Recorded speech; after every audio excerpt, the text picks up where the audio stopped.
This Quoircast Podcast episode is brought to you by Apostates Anonymous, the show you turn to when you're no longer an evangelical, or even a Christian. Join hosts Matthew J. DiStefano and Keith Giles as they tip over just about every sacred cow known to man. You're sure to have a good time if you're a heathen or heretic or apostate or reprobate. If you're an evangelical, maybe you won't have such a good time. But either way, we want you to listen. You can check out Apostates Anonymous wherever you get your podcast fix.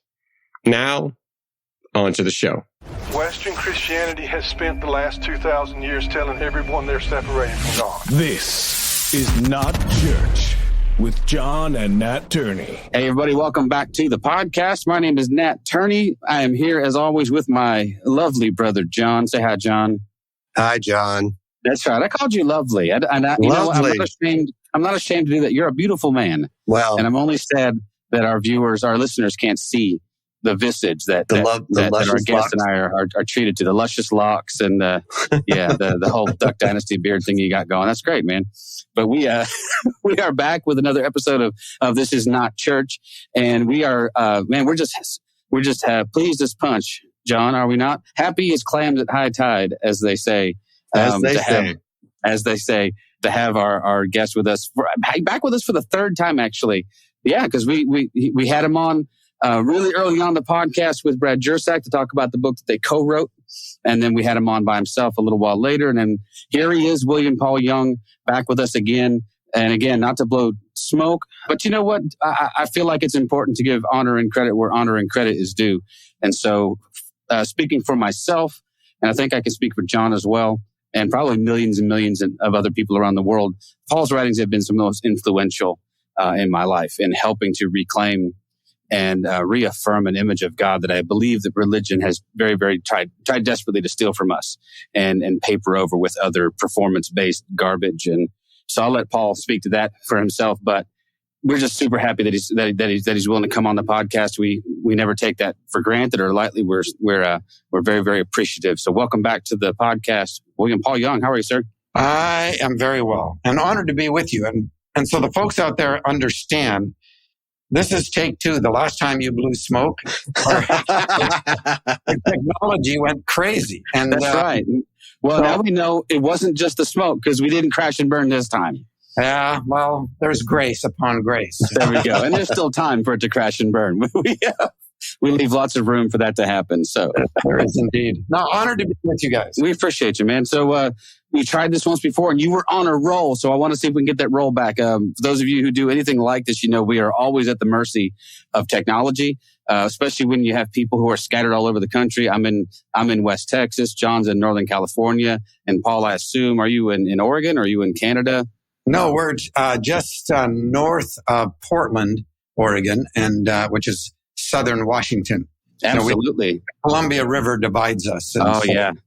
Well, I'm not sure if we ever mentioned, John and I grew up in Northern California and have family in that area of Oregon. And then my grandparents moved all over Oregon when we were kids and Washington as well. And so that's home for me. I always sort of consider myself more Oregonian than Californian, just because Northern California, the part that where John and I grew up, it has way more in common with Southern Oregon than it ever did California. So it's just, I always felt like home. I consider myself an honorary Oregonian, even if they would never claim me in return. Yeah.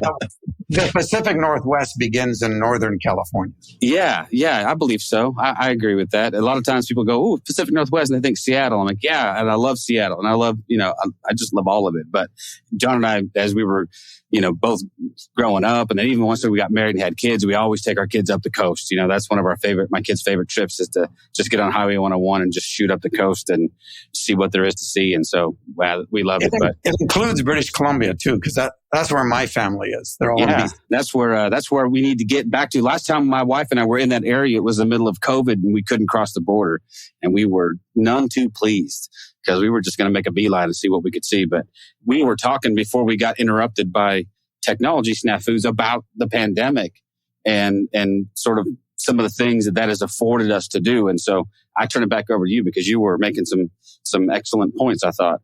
Yeah, things like the pandemic, obviously God's a redeeming genius. I was talking to a bunch of kids bunch of my grandkids, and we have 15 of those, ranging from 15 years old all the way down to almost 8 months. And we're not done yet. Our youngest son's getting married next summer, and some of the others still want kids. And but we're having a little class, Zoom class during the pandemic. And I started with the question, do you think that God did the pandemic, that he was the one who caused the pandemic? And they went, no, because they all know that God is good and doesn't do harm. And so I said, so where did it come from? And the immediate religious response that they're already inside of is, well, Satan. Yes. And I said, I don't think Satan's a creator, really. And then, they had this moment of trying to figure out what in the world. So I said, without viruses, human beings couldn't live on this planet. And in fact, nothing could live on this planet. We would be one huge microbial soup, because one of the things that viruses do is they take apart microbes. And if they didn't do it, we wouldn't have a water cycle. We wouldn't have, everything would turn to mush. So God creates the virus, and we just think that the virus is all bad. But I said, I think that the reason why it's been such a problem is that we as human beings have forgot to love well. We don't love each other well. We don't love the planet very well.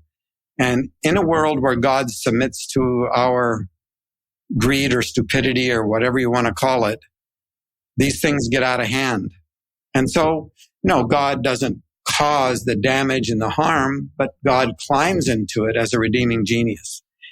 There's been a lot of good things that have been part of the pandemic. And one of them is that it's been such a great exposure to the fear within us. There's always been this fear that resides a little beneath the surface, and things like pandemics or controversy or conspiracy theories or the evening news, it really doesn't matter. It just ends up exposing our fears. And fear is the opposite of trust. And fear is a response when you don't believe you're loved. There is no fear in love. And that's 1 John. It's talking about God who is agape, who is love. Not just any kind of love, but other-centered, self-giving, co-suffering love. And so there is no fear in love. And since we're all created in love, and we live and have our move and have our being because of love, we have to turn our face away from it. We have to believe that we're alienated from that love in order for fear to have ground in us. And so the pandemic exposed a lot of the fear that needs to come to the surface so that there's a possibility of healing, because the unexposed is the unhealed. So here we are in the middle of quite a mess, Well, the other thing you said that I thought was so compelling was that it also allowed us the time to slow down enough to contend with that fear, when ordinarily our tendency would be to rush past it, right? Get on with the business of life, and we didn't have that option. Yep. And like you said, we have a very busy life that creates a lot of push for us. And so we ignore all kinds of things that are harmful in our lives, are harmful in our relationships. We just move on to the next thing. And we recommit ourselves and try to start over, Well, I find that interesting because, I work in the retail industry, and I have pretty much my whole life. And this idea that the people who were the most outspoken against all the protections that we put into place, right? So with this idea of fear, it seems interesting that maybe they didn't want to stop and look at their own fear, because they were wanting to push forward and push through and tell us that we were, you've heard all the things that we were called, sheeple, that we lived in fear, right? And maybe in the reality of it, what it was they wanted to move past their fear so they could get back to what they call, and I'm putting this in air quotes, back to their normalcy, which is so they could ignore their fear. And so some of us who are living in that day to day, right? That we are living in this day to day, just the simple stuff of, putting on a mask, making sure you wash your hands, all that, staying distanced, all that kind of stuff. And then you have these people that were pretty angry and pretty outspoken and pretty loud about their stance. And maybe it was, like you said, maybe it was that they didn't want to slow down, because if they slow down, they have to face their fear. Right. And I think fear is an underlying presence for most of us.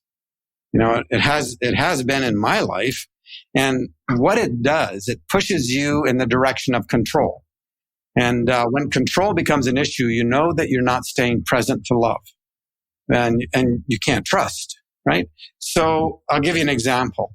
So now been about a year, because Evie is now 8 months old. But our daughter was pregnant with Evie, and she had a nudge in her heart that she did not want to take the vaccine as a pregnant mom.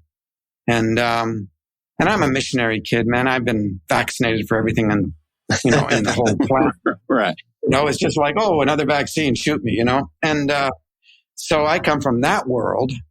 And, and I've been reading up on, because there's nothing like information to really spur assholiness. And True enough. A little bit goes a long way, doesn't it? Well, that's what we do to substitute for trust, right?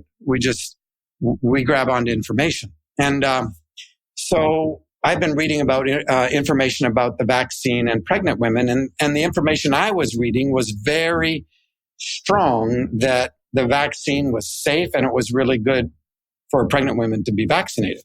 And so armed with that information and my desire for the best for my child, really. Yeah. And that's important, because a lot of people's playing the role of the Holy Spirit in other people's lives comes from good intention, and as an aside, we tend to trust the Holy Spirit in the lives of strangers much more than in the lives of those that we actually love close up.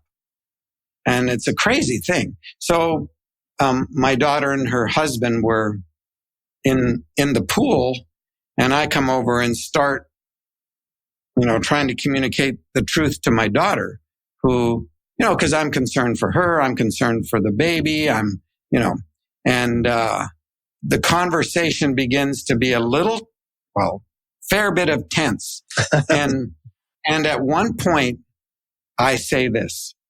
I turn to her husband and I say, "This baby is as much yours. Why don't you do something about this?" Ooh.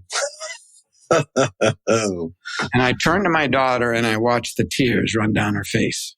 Here's the asinine, the really deep, hurtful part. For a half an hour, I kept justifying what I had done, right? That I was doing this for her benefit, that it was in her best interest. And it took me half an hour before my heart broke. And I realized, oh my gosh, there was no trust in her, no trust in the presence of the Holy Spirit in her life. I was playing the Holy Spirit instead of trusting the Holy Spirit, and I had done harm. And I had to go to both of them and ask for forgiveness, and they're much more willing to forgive me than I am. And, because I've got a history of shame and perfectionism, that as soon as you aren't perfect and have done something screwy, then you've got a massive information that will tell you what an ass you are. Right. But I can say that it has been the last time in my relationship with my daughter that I have tried to play the Holy Spirit in her life. And where did that come from? Well, it came from, being concerned. We can baptize fear in a million different ways, but it's still fear. And fear has this way of, I call it future tripping. It'll push us out of the presence and into some place in which we think there is no God. Because the presence of God is in the now. It's not in some future imagination. This is all Jesus language, right? Take no thought for tomorrow. It's got enough issues of its own. And you don't get the grace today for something that doesn't exist. You don't even know if you'll be alive by tomorrow. Right. And we create all these agendas and all these plans and all. I have another very dear couple from Michigan, and they have, I know their family well, and they know our family well, and they're younger. Their kids are teenagers, basically. And so I get a call from the husband one day, and he says, "Paul, would you call my wife? Because she went to the doctor the other day, and she got a diagnosis, actually 4 different possibilities, all of which were life-threatening situations. And she has been spiraling out of control." And so I said, "Sure, I'll call her." So I give her a call, and we start talking about our kids and stuff like that. And it's in the middle of the day, and she finally goes, "Paul, why are you calling me?" And I said, "Oh, I'm so sorry I didn't tell you right off the bat, but I'm calling you to help plan your funeral." And she starts laughing, and she says, "My husband called you, didn't he?" I said, "Yeah." I said, "So I thought it would save you a lot of time. We could figure out, the music that you wanted and who you wanted to invite and who you wanted to speak." And she just started laughing. And she says, "You know what I've been doing for the last 2 days?" I said, "I can imagine." She goes, "I have been researching on the internet everything about these 4 diseases. And I have gotten no sleep. It's just put me into a hole." And I said, "Yeah, because we think information will give us control. We live in an information age, and we think that if only I had enough information, and that would give us control." And it's so true. Turns out that she doesn't have an issue with any of the 4 of them, but it took 2 days out of her life. Absolutely, yeah. And I said, come back into the embrace, come back into the present. My wife, this has been quite a few years ago now. My wife was having some medical, and so she went to the doctor, which is a shock in itself. My wife is someone who doesn't like to go to the doctor. So her going to the doctor is, okay, something's up. And she went to the doctor, and I came home from work, and my wife was just a complete and utter mess. I'm like, "Well, what do they say?" And they said, "Well, it's one of 2 things." I'm like, "Okay, well, what are the 2 things?" "I either have anxiety, like severe anxiety, or I have a brain tumor." I'm like, "That's the 2 options they gave you?" And then they let you leave. Knowing that you might have anxiety. Knowing that you might have anxiety. But giving you something to be super anxious about. The binary of this is you either are dying of a brain tumor or you have such anxiety that you can't control it. And then they send her on her merry way, like she's going to be able to go home and live through either one of those diagnoses, which turns out she didn't have a brain tumor. And much like quite a few of us who I've also been diagnosed with anxiety and severe depression, that's what it is. But we live in this world where doctors just want to give you facts and they don't want to give you help.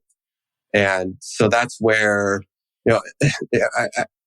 I understand that we want a doctor who understands and can do medicine, but at the same time, this idea of bedside manner does speak volumes to someone who actually gives a shit about you as a human being, which is, I think, what you're talking about here, right? It's like, yeah, the result of this could be horrendous, but why do we have to come at it from that point of view? Why can't we come from it from a human side and say, okay, what can we do now? How can we move forward? Regardless of what the outcome could be, like, and in your friend's case, it turns out to be none of the 4. But but telling that you're planning her funeral, did that kind of jar her out of that? Like, okay, wait a minute, hold up. Because she was future tripping, and future tripping is the basis of, I don't know what percentage, but a real high percentage of all anxiety. Oh, yeah. We're here present with love, a love that has totally embraced us, who only wants the best and will only do the best, right? So in order for us to fear, we've got to leave this presence. And there's never been separation. God will go with us. I mean, we can't get away from this relationship, but we can sure turn our face away from it and experience the sense of alienation, right? You think about, well, how about this? This is a great example and one that's very present. Somebody will say, what if somebody breaks into your house, is going to rape your wife and kill your kids? What are you going to do? Well, we've created a hypothetical situation in which there is no God, right? And so even the bedside manner of a doctor won't help if it pushes us, if we're already pushed through our anxiety or whatever, into a scenario in which there's no God. Because in that scenario, there's no God. And so what do you have? You only have your resources. So you're separated. You don't have a God there. You're alone. You only have your resources. So what are you going to do? We need to go buy a gun. Because fear, which drives you out of presence, not actually, but drives you into alienation and into a state of aloneness, will always lead to violence.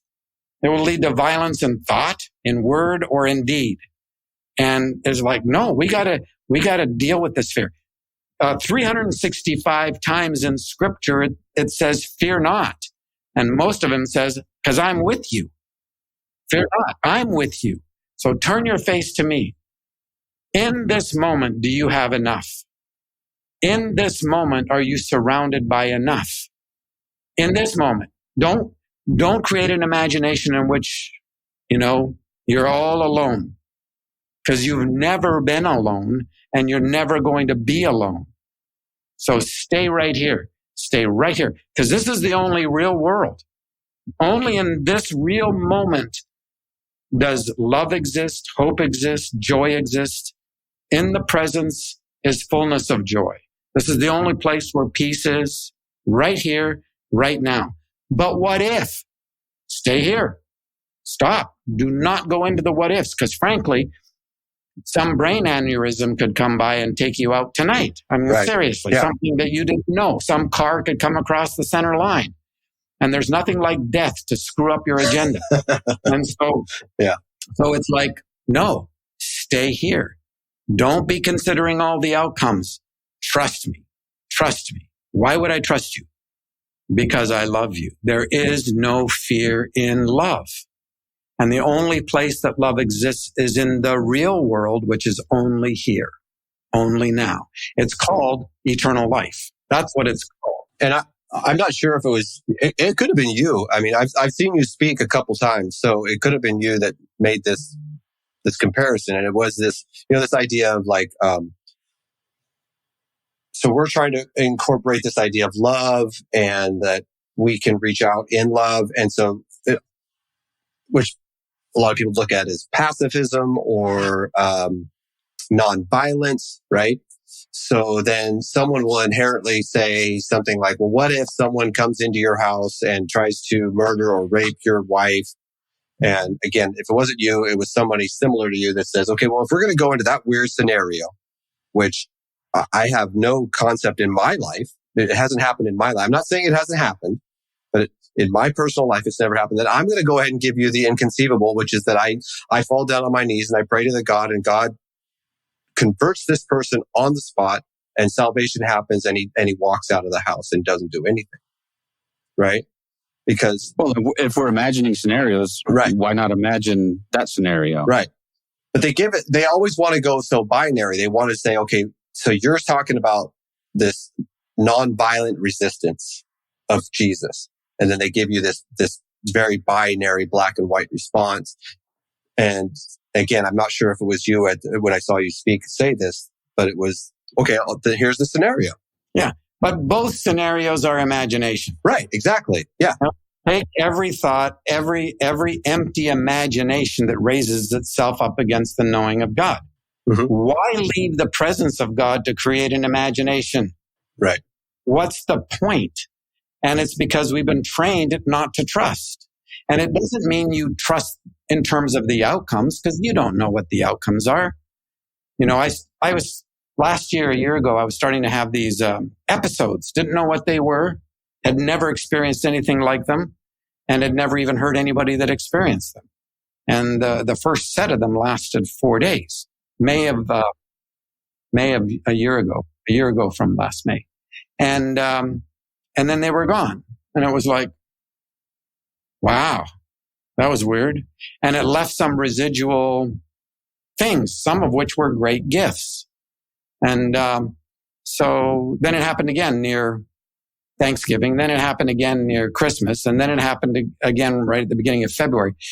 And every time the amount of time between them was shortening up, the duration of the actual episodes themselves were getting smaller, but the after impact was getting longer, harder to recover from. By February, I was with a neurologist because, we went through the whole thing with the MRIs and the EEGs to try to figure out whether there was a brain tumor or not, or an aneurysm or whatever.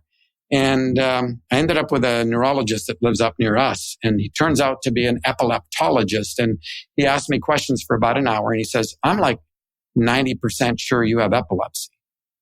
And they tracked it back to an accident that I was in when I was a pedestrian in my 20s and got hit by a 17-year-old high-risk driver doing 50, 55 miles an hour. And he knocks me 2 houses down the street and almost killed me. And so here I am. I'm like, epilepsy. Well, during this entire process of trying to figure out what this was, I had absolutely no fear. None at all. No fear. And I think a lot of it has to do with the fact that for 20 plus years, this reality of learning how to stay in the presence rather than creating imaginations that don't exist has been a part of my life. I'm not perfect at it. I can still get triggered, as the story that I told about me and my daughter. But I don't stay there very long, and I can get it quicker and move back again to, all right, what's here right now? What's actually here right now? And is there enough? And am I loved? And am I loved by a love that only wants the best and knows what's going on? Right? So, and I say, well, can God heal me physically? Absolutely. And I've asked for it a few times. And what's the answer been? No. At least up till today, the answer's been no. So what's going on? Well, I know this love only wants the best. So right now, physical healing is not the best. And we so judge all physical healing, even being raised from the dead, is temporary, except for Jesus, Right. And we're all deteriorating. This is just a point. So on the spectrum of things that need to occur, physical healing may not be near the top. Maybe and it has turned out this way. Maybe it's in conversation with people who are really suffering, that there's now a point of identification in those conversations that I did not have before. And that's happened. Is that a good thing? Well, it's part of a redeeming genius who's climbed inside this with me. And I know he could heal me in an instant physically. And I've asked for it, but the answer's been no. Not as of today. Tomorrow may be different. So I'm looking at epilepsy, which has some inherently great gifts for me. By the way. And I'm going like, if you're not going to heal me physically, whatever it is you're doing, and whatever kind of healing you're involved with in my life, I'm all in. I want every fragment of this that I can get. And let me tell you one of the great wonders, one of the great gifts of this. There's two that I can mention. One is epilepsy and the seizure part of this, because I'm on meds for anti-seizure meds and all that. But the seizure part is a constant reminder that the idea of control is an absolute myth, right? I live with something that at any moment, and I've had this happen on the air, right? Where suddenly there's a seizure and it takes me out. I've got to go lay down. I've got to go do these certain things. And so that's one. I have a living reminder that control's a myth. The second thing, and this is remarkable. I never thought that this was going to happen. I am a rationalist. That's the way that I self-protected most of my life. I ended up being a brain that compartmentalized intellectuality from emotion. And I did that because of some of the crap that I went through, my relationship with my dad and sexual abuse and all that. So my defense mechanism was intellectuality. So I hid in the tower of being smart. But at the same time, I had imposter syndrome. It's like they're going to find out that I am not perfect and I don't know everything, right? And so this was a big thing. And over the course of my life, God has been eroding that wall between my intellectuality and my emotional world. And there has been an erosion. I can so identify. When I first married Kim, this is a very revealing story. 6 weeks after we were married, I went on a hunting trip with a bunch of guys, mostly cops, and a butcher, which always take a butcher. Absolutely. So on that trip, I had made a new covenant and commitment to always be a truth teller with Kim from this day forward. You know, we're not going to deal with any of the crap from my history, right? We're just going to leave sleeping dogs lie. But from this moment on, I am going to be a truth teller. And I walk into the house and she looks at me and says, "Did you miss me?" And I had to make a decision. Am I going to start tomorrow to be a truth teller? Am I going to actually be a truth teller? And I'd been so touched in my heart about learning how to be a truth teller that I made the decision to tell her the truth. And I said no. And I watched my words do harm and break her heart. And I tried to explain to her that I didn't have a misser. There was no capacity inside of me to miss anyone. You know, with the stuff that happened on the mission field, being sent to boarding school, coming back to Canada, going to 13 schools before I graduated high school, my capacity to miss anyone had been absolutely shattered. And so I did not know how to even find it in me. And so I'm like, all right, being a truth teller, you know, you're going to have to figure out how else to navigate this world, because I didn't want to see that kind of damage. And, but it took me years to have that erode, and suddenly a misser showed up, right? And I don't know how God did that, because we're so incredibly intricately wound and made that only a God who knows us fully knows how to unwind that kind of damage without harming us more. But it happened. So in my relationship with Kim, I could feel my love for her. But what epilepsy did, it took that wall that was slowly eroding and it smashed it. Not 100%, but almost 100%. And suddenly I was feeling what I know.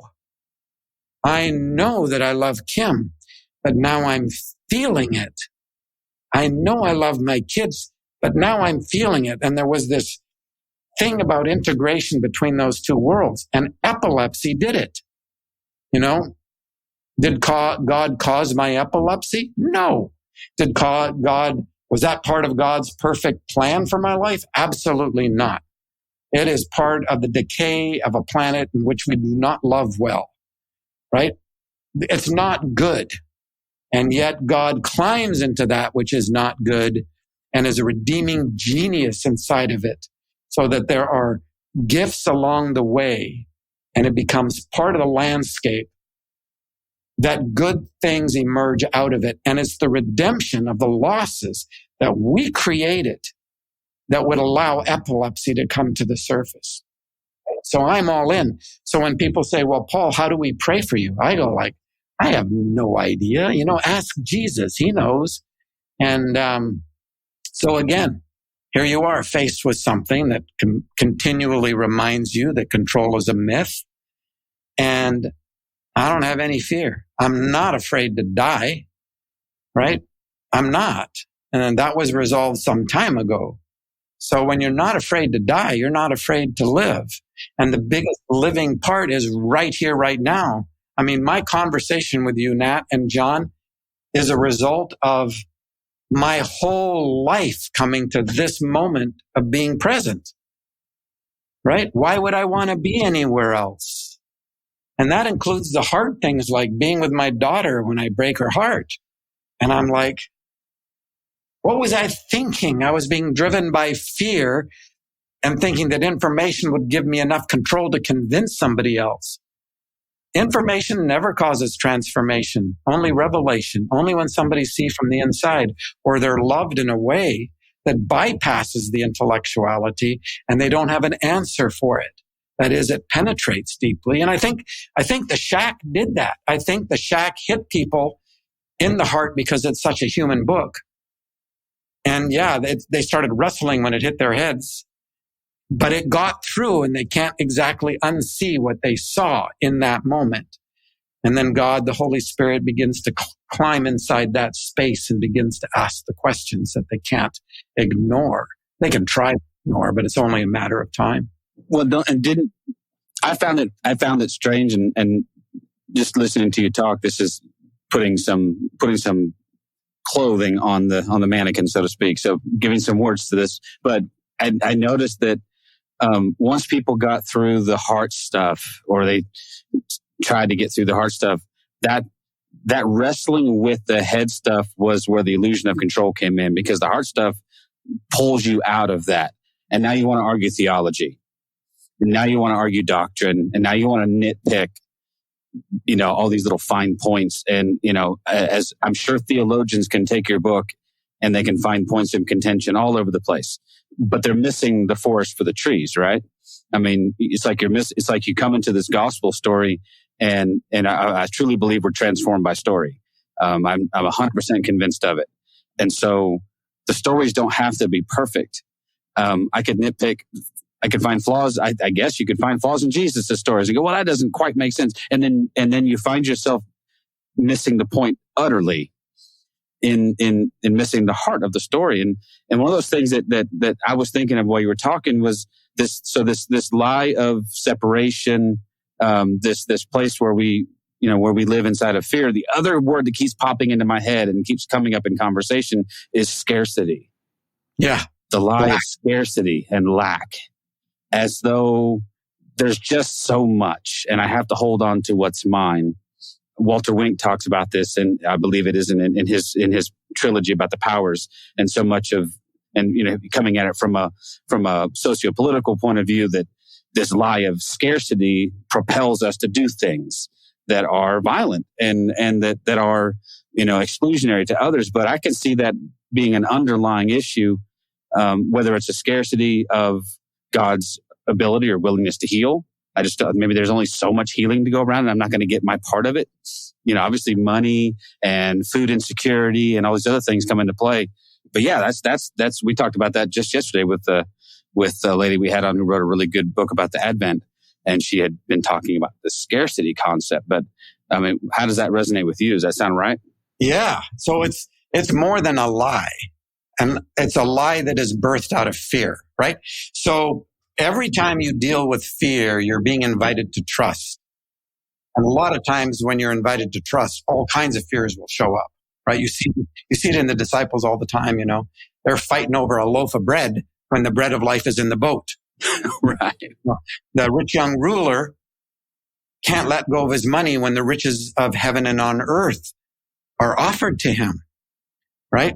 And I'll give you a great example in my own life, When I was going through 11 years of deconstruction, it was a spiral down deeper into the soul.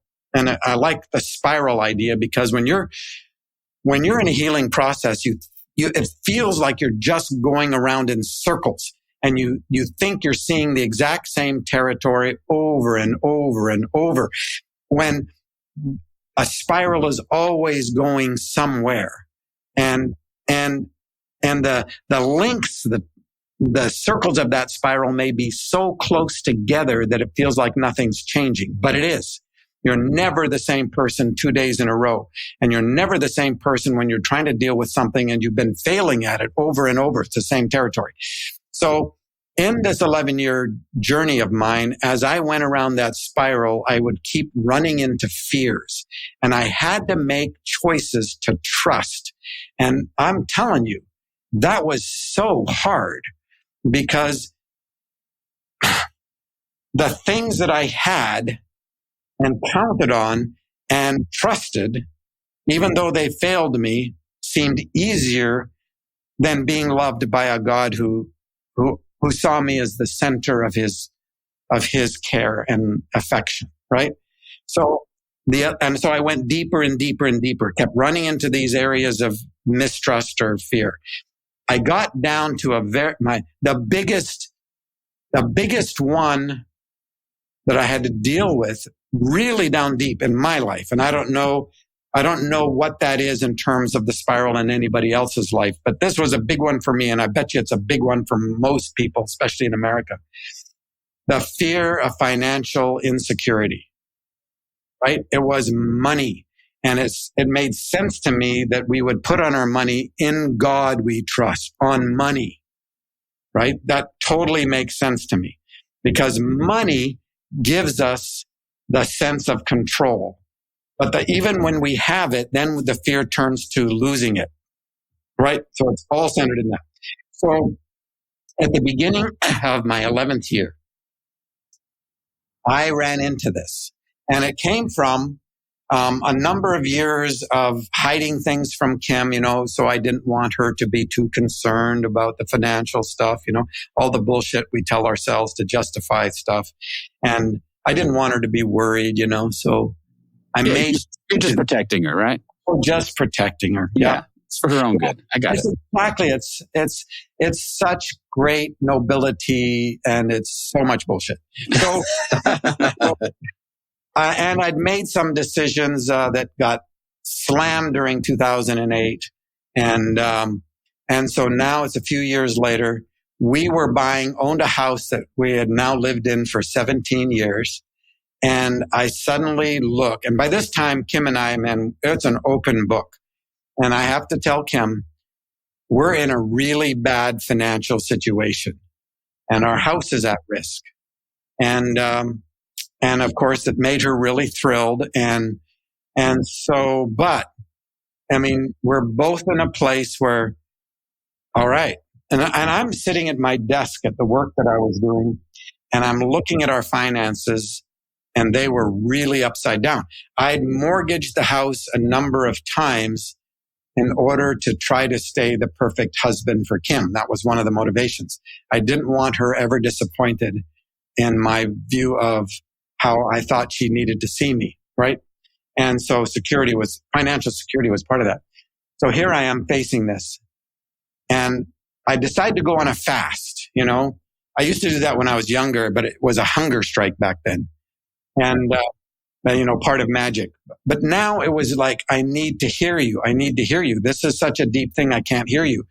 And so 5 days, I would start my conversation in the morning with God with, how come I've trusted you my whole life with our finances? And we've been up and down and up and down and up and down.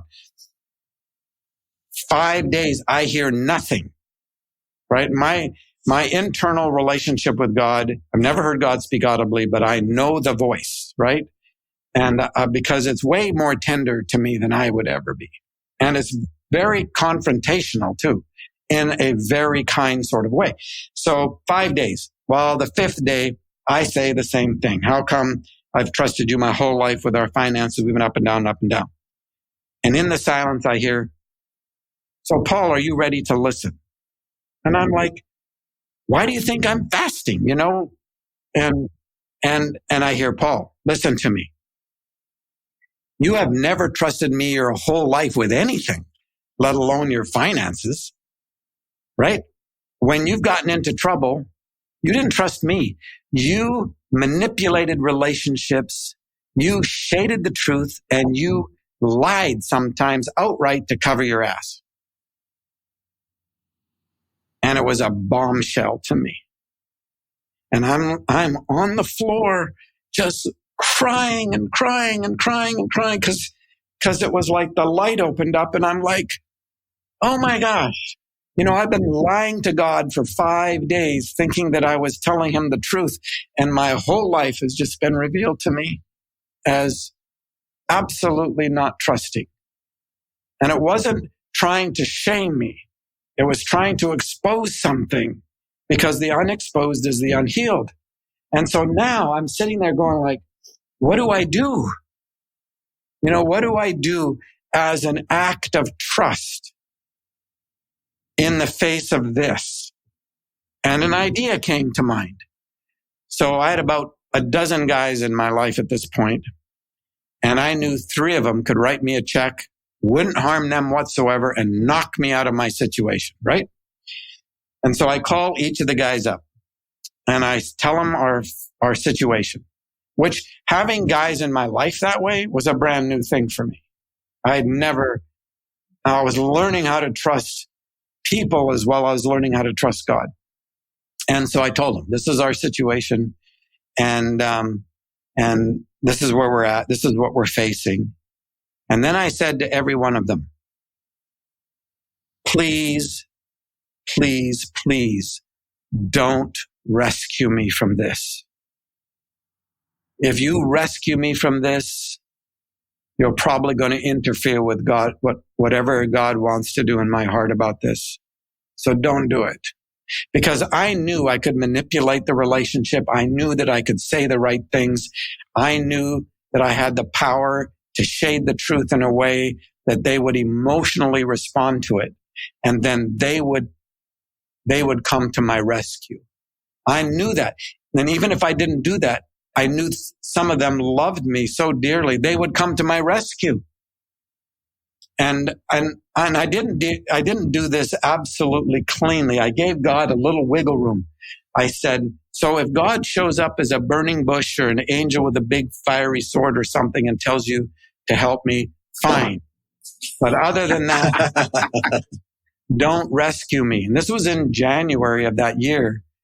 And that fall, 2004, that autumn, 7 of those guys got out of work early, unbeknownst to me, and they all showed up at the Clackamas County Courthouse in Oregon City, Oregon, while the court auctioned our house away.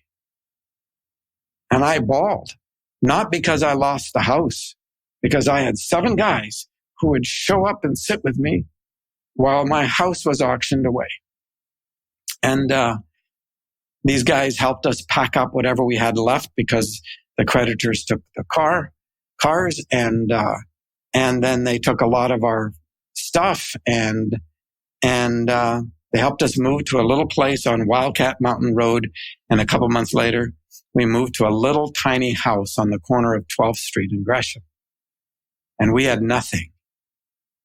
And joy dropped on us like a ton of bricks. And the next 2.5 years, my kids would tell you, were among the best years of our lives. And we had nothing. I was working 3 jobs, but I could walk to the Max station and get downtown for my main job. And we had $15 in the bank sometimes at the end of the month, and 35 sometimes. And we were absolutely embraced with joy. And it was unbelievably beautiful. And wasn't it during this time, though? Was it during this time that you wrote The Shack? Yeah, I wrote it. Because I remember hearing you talk about your situation before. So in the midst of all of this... in 2005, the next year, I didn't have enough money to give my kids Christmas presents. Right. And so Kim had been saying, someday write a gift for our kids that puts in one place how you think, because you think outside the box. So mostly on the train down to my main job, I wrote a book, got it done in time, made 15 copies at Office Depot, and that's their Christmas present that year. Wow. It was The Shack. Wow. What I think I just really want our listeners to hear, and what I need to hear, is that it doesn't always give us the happy ending we think it's supposed to be, right? So yeah, that's future tripping. Right. So we, time and time again, Hollywood shows us that if we do the right thing, we toil and we scrape and we climb that at the end of it, the greatness will happen. And sometimes the greatness is the failure of acknowledging that we can't do this alone. That, I think, is so much more powerful than this, like, pull yourselves up by the bootstraps. It's the Hollywood story, right? That you saved yourself, that you were able to become the greatest of whatever, right? Fill in the blank. But it doesn't acknowledge the people that come around you and help you in those dire moments. And it doesn't acknowledge the freedom from the necessity of financial security. I would give up everything to be free of that, because it is such an idol and it is such a prison. I don't have the fear of financial insecurity, and I have good financial stability now. But if it all went away tomorrow, I'd be fine, because I know that I don't trust it, right? And Kim knows, and my kids know, right? So I'm not afraid of some big recession, and I'm not afraid of losing everything, or I'm not afraid of that, right? And so when I lived in that little corner house, I didn't give the book to him until the end of that year, and we didn't get it printed until the May of 2007. So we lived there inside nothing, right? And yet, I'm working 3 jobs. Kim goes down to the high school bakery and gets a job down there. We have a house that's about, really tiny. 550 square feet of usable space. And Kim starts bringing kids from the high school to fill up our empty spaces. And we were full of joy, and I was content. I was like, if this is my life for the rest of my life, I am so good. And you have to keep in mind that I was the firstborn son of missionary kids and a preacher, right? And I was the firstborn son with hands laid on him to do something great for God. And it had been a curse around my neck. And I was free from that. I never had to do something great for God. When I wrote this little story for my kids, it was a gift for my kids. The reason I made 15 copies at Office Depot was because you get a price break at 15. And it never even crossed my mind to become a published author. It wasn't on my bucket list. None of that. And so I wrote it out of love, 15 copies, did everything I ever wanted that book to do. And I had no future tripping imagination of becoming, a really significant author or an author at all.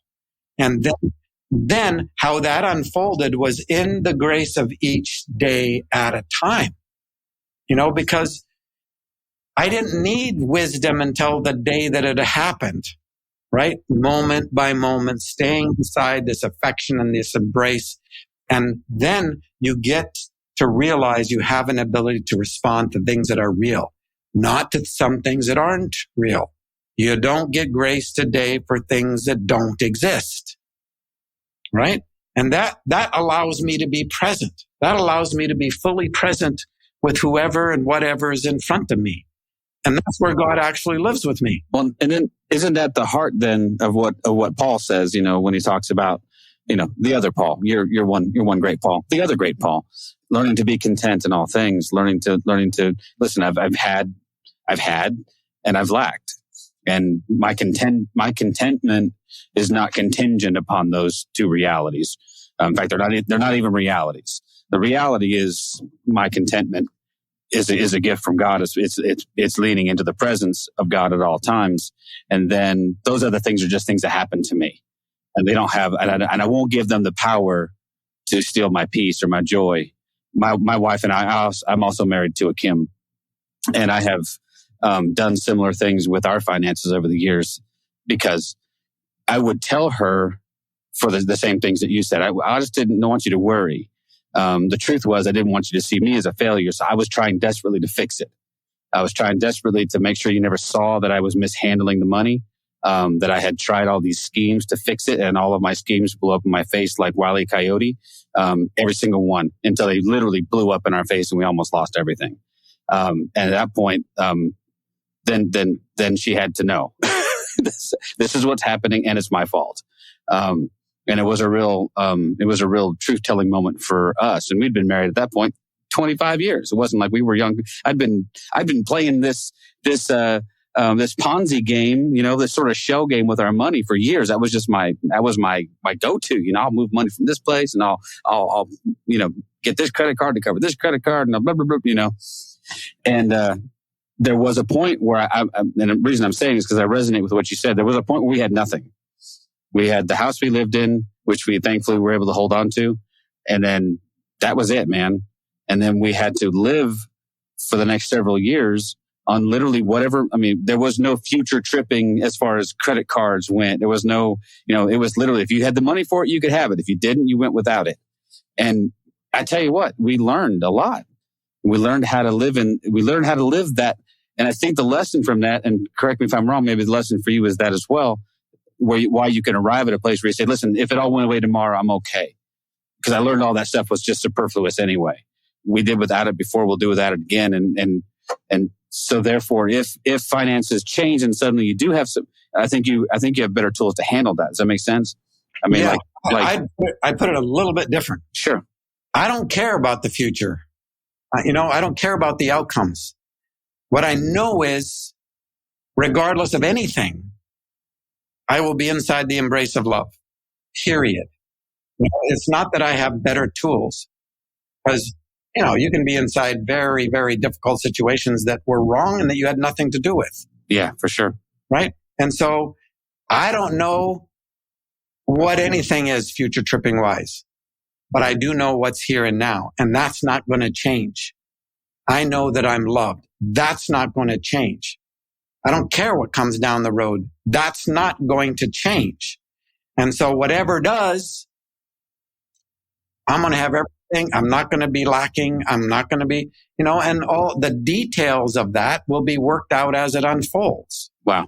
Yeah. I mean, that's brilliant stuff. I think that's life-changing. I know it's life-changing because what you're saying is resonating. I'm sure John resonates with this as well. And I'm sure people listening at home. Trust is scary as hell. It is. Well, one of the best books I ever read on trust was Brendan Manning's Ruthless Trust. And I still go back to that book.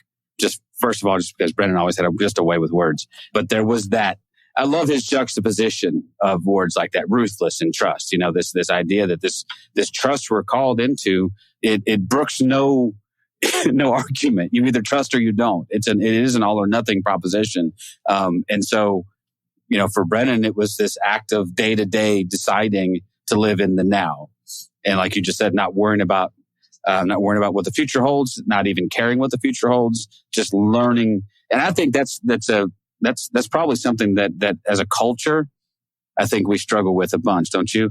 I mean, it's just not even part of our culture to live in the now. I mean, we're either consumed with what happened before or we're consumed with what we're planning for the future. And meanwhile, we are just tripping through our present, just missing stuff left and right. If God is present and we're not, then we don't know we're loved. Right. Right? There's no way. So we have fear and our resources to try to combat whatever it is. And now we're in competition because there's limited resources and there's a limited pool of people that can take this job, and everything is lacking, as your friend said. And then now we're scrambling over, the bones and fighting over scraps, right? We're fighting over the leftovers from the table when abundance is ours. And that's the thing I think we're trying to say is that, when Jesus says that he came to bring us life and that life would be abundant. First of all, I think we've missed what abundance means because we've decided that means material possessions and all kinds of stuff and busyness and activity and all this. Oh, look at how full my life is because my calendar is so full. And I can't imagine that's what Jesus means by an abundant life. I think that's one that's fully lived in the present, fully lived in the in the knowledge that you are loved and that you are present with your Creator. I just think that's easier. It's easier said than done. I get that because of all of the pressures that come from every angle, but that's something that I think we can aspire to. And I'm doing better. It's thanks, again, blowing smoke again. It's thanks to people like you who have so eloquently articulated this for us that we go, oh yeah, okay, this is the thing. And we actually used Baxter Kruger's a line that we found in a sermon once. They said that Western Christianity has been telling us for 2,000 years that we're separated from God. Because that's the entirety of toxic religion is predicated on separation. It's all predicated on a lie that you were ever separate. And the distinction you made between separation and alienation, I think, is 100% necessary, because alienation is how we feel, not necessarily a subjective reality, right? Or an objective reality. It's not at all. I can feel alienated in a room full of people who love me. It brings to me two separate stories that tell me that there is this idea of connection that's so far beyond anything that we can comprehend. So the first is a coworker of mine who also suffers from seizures. And at first I was scared shitless because I had one of my employees who at any given moment would end up in a seizure at work, right? And the first time it happened where I was involved, there was a moment where we made eye contact as he's coming out of his seizure. And all I was able to say was, I got you. I got you. I don't care what the world feels like to you at this moment. I have you. And there was this eye contact moment where there was this this deep, soul-wrenching breath of, I can relax. Because not only does this person who has eye contact with, but there's a group of people around him who says, we have you. Where there will be no harm while we are circling you. And the other story is my daughter had just recently moved out from living with us. She moved into an apartment. She had some kind of medical. I'm not going to go into it. It's actually something that I have similar. She didn't know about it. I had not included her in the story of something that could medically happen to her, which causes this pain within your body as you take a deep breath. And I get this phone call at work that says, I don't know what's going on. I need help. I need help. And she's crying and she's bawling and she's scared. And I just looked at my boss. I said, I got to go. And I left. I didn't ask permission. I just left. I drove to my daughter's house and I held her as she worked through this pain. And I could explain to her that I have her, that whatever happens, I'm here. I got you. And this is what it's about. This whole idea of fear can overcome anything is just so much of a facade over this idea that we can break through fear through love.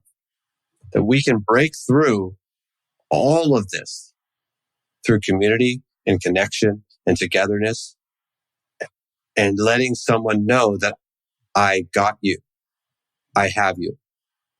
And that's that moment where everything else just falls away, right?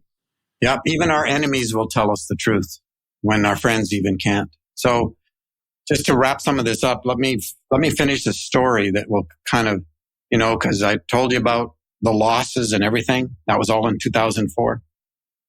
And 2004 for Christmas, I give my kids, we make 15 copies at Office Depot, does everything I wanted to do. The kids get copies. My friends get the extra copies. And I go back to work. I mean, that was done. It did it. Yay, Christmas. We're off into a new year, 2005. And so the shack did its thing. My friends started giving it away. We make another little collection, make 15 more copies, and on the thing goes, becomes this international phenomenon, right? In end of 2007, 2008. And then the end of 2008, It gets taken overseas. It ends up in 50 languages, and the Germans loved the book. So at one point, the Germans come to me and they say, "We want to make a documentary about your life," because our German readers love to read about the lives of the authors that they like. And I say, okay. And so they follow us for a couple of weeks around Europe when I was doing a book tour with Kim and one of our daughters. And at the end of those 2 weeks, they say, and Suzanne was the name of the director who, we got to know. And they say, well, we want to send Suzanne over to Oregon in May of 2011. And they want to do interviews with you, your friends, site locations, all that. But we need a favor. Would you, do you happen to know a videographer in Oregon? That way, we can, we don't have to send equipment. They'll have all the equipment. They'll speak fluent English. They'll know all the site locations because they live in Oregon, and will save us a huge amount of time and work. And I said, I know one. And his name's Joe Khalil. He had worked for Channel 8. He'd done a lot of years of Rose Festival videography. He's a professional. He did work for Intel and Nike and all that. And I said, I know one. And it was true. I only knew one because I don't hang with videographers all that much.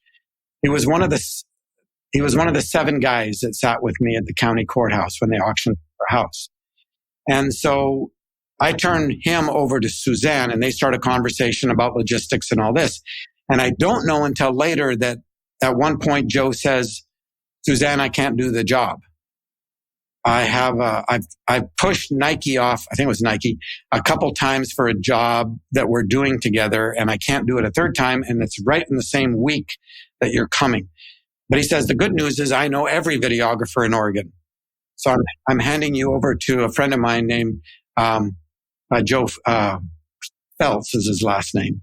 And so Suzanne's now working with him. And at one point, Kevin Phelps, at one point, Kevin says, Suzanne, I'm double booked here. I cannot do that week, but I know you're in a jam. So I'm going to subcontract our contract to another videographer named Kevin Phelps.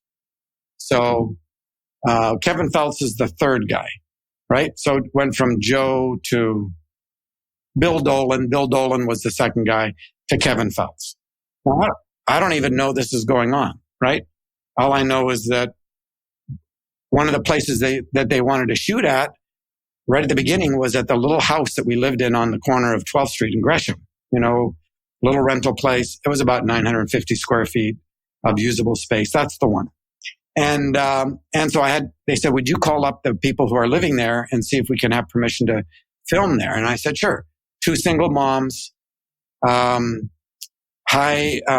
might be a weird question, but there is a German publisher who would like to shoot some film at your house. Well, why would they want to do that? Well, I wrote a book. It got translated into German and it became a hit over in Germany. Really? What's the book? Die Hütte. It's a German book. Is it in English? Yeah, it's called The Shack. Oh my gosh, we've read The Shack. Sure. Come in.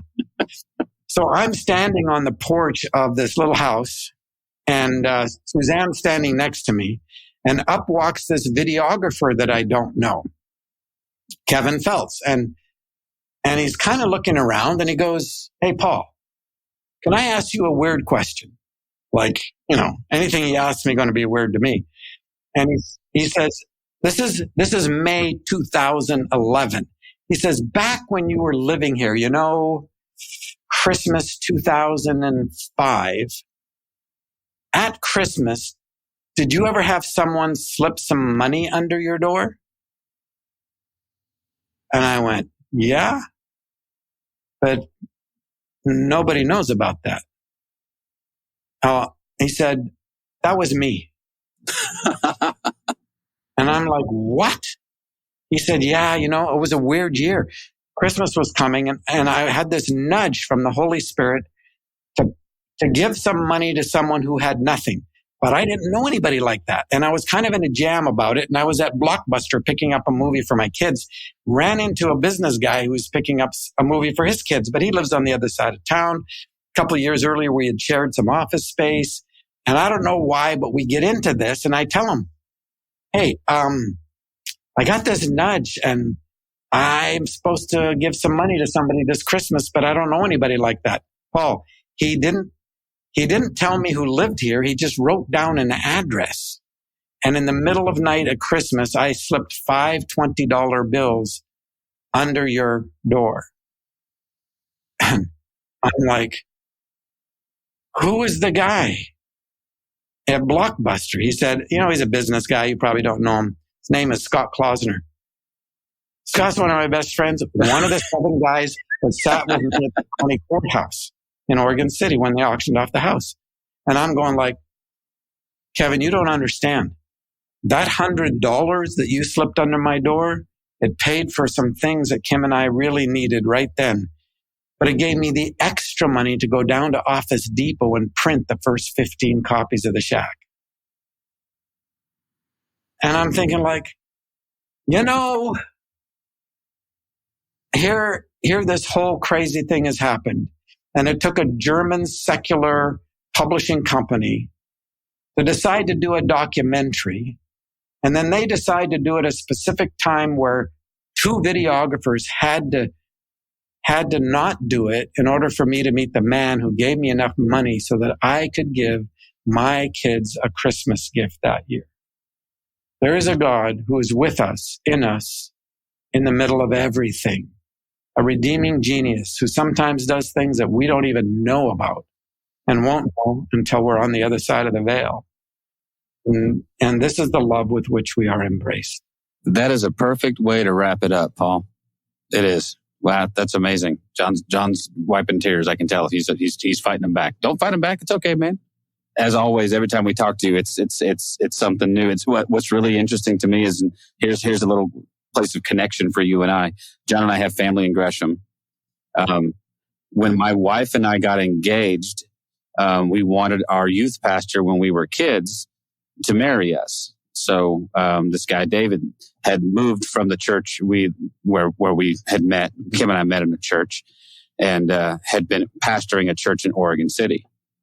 And so he said, "Yeah, I'll marry you, but you're going to have to come to my house a couple times so we can do some premarital counseling." So we did all of our premarital counseling in Oregon City, in this little house that my friend owned. So that's just a weird. Most people wouldn't know. You say Portland, and that encompasses all of that, Beaverton and Gresham and Oregon City and all those little places that we know. And you were, wow.